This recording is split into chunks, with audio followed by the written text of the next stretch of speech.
walking alone streets. What is up, guys? Orbital-Pilot back here once again in the world of Warthunder. This time taking the skies in the Hunter. Yeah, I mean the top tier British jet. So actually in this video you're gonna see two clips. The first clip is really not interesting. It's basically just because the other game went much better, but I didn't feel like it had enough footage, so I just added this just for some talking time before the gameplay that I actually kind of wanted to show off. So if you're wondering, that's why I have two different games in here. Not to mention, I absolutely hate this map, so I kind of refuse to put up a video specifically related to anything on this map, but more on that in a different video. So the Hunter. As we all know, it is the top tier British jet, one of the fastest jets in the game. Maxes out around 700 miles an hour depending on your altitude and how upgraded you are. Now, a couple things I want to gripe about with this plane before I start anything. Of course, this is pretty much one of the least maneuverable top tier jets. MiG-17s will outmaneuver you. Things like the F-2 Sabre will most definitely, and things like that. So just keep in mind, you're pretty much the straight line of all the jets in top tier.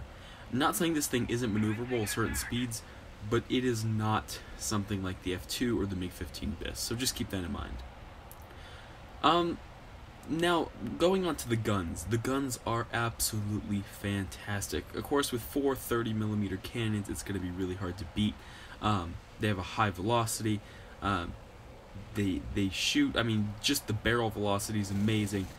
Pretty much everything about them is simply wonderful. The only thing I do have to gripe about is that they are on the bottom of the nose, which means you do have to aim kind of up and above where you would normally aim with something like the F-2. So if you're coming from something like the MiG-15 or the MiG-17 where the guns are also on the bottom, you're pretty much going to be adjusted for that. Just keep in mind these are far different from firing 23s or 37s like on the Russian jets. Now, compared to the F-2 Sabre's guns, I personally believe I like the F-2 Sabres. Of course, I do have more practice, so I can't really say anything too much. These, of course, do far more damage because, well, they're 10mm larger. So you're putting out quite a bit more power. So just keep in mind, this thing is amazing for bomber hunting. You can fire from almost just about a mile out, maybe even a little bit further if you're good with the guns. So nothing really to complain about with the guns. Now, I already complained about the maneuverability, but I guess that really only leaves the engine to talk about. The engine is, well, actually really amazing. Now, the initial acceleration isn't incredible. The dive speed is absolutely incredible. Of course, it's a big heavy plane with a big engine, so it's going to dive really well. It doesn't seem to actually lock up too much at high speeds. And of course, as we can see here, I'm catching the CL-13, the G91. Alright, no, I'm sorry, I'm not completely used to these Italian planes yet, so just bear with me for a while. But here's what you have to remember about fast planes in top tier jet games. Is, for instance, this may be one of the fastest. The MiG-17 may be one of the fastest. Here's the problem though, with things like the CL-13, the F-2 Sabre, the Hunter, stuff like that, is it's all really going to depend on the altitude, how upgraded you are. It's not a major factor. In fact, that's what you're about to see here. The CL-13 gets on my tail because I just did not notice him. And of course, in a straight line, I could keep distance between me and him, but without with him going top speed and me going top speed, it's pretty much just going to be a stalemate. One of us is going to run out of map far before one of us catches. So just keep that in mind. Although speed is a good advantage, in all honesty, I would kind of rather have initial acceleration. So just keep that in mind. As we can see, the guns do reach out pretty far.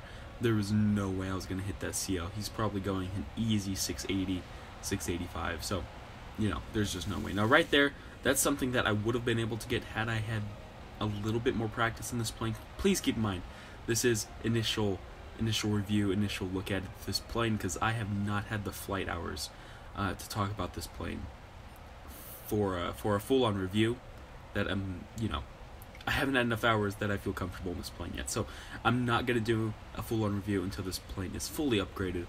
Which, keep in mind, I think this plane has 2 upgrades. Maybe even 1. I think it's 2. So just keep that in mind. So jumping into some actual gameplay, going head-on with people.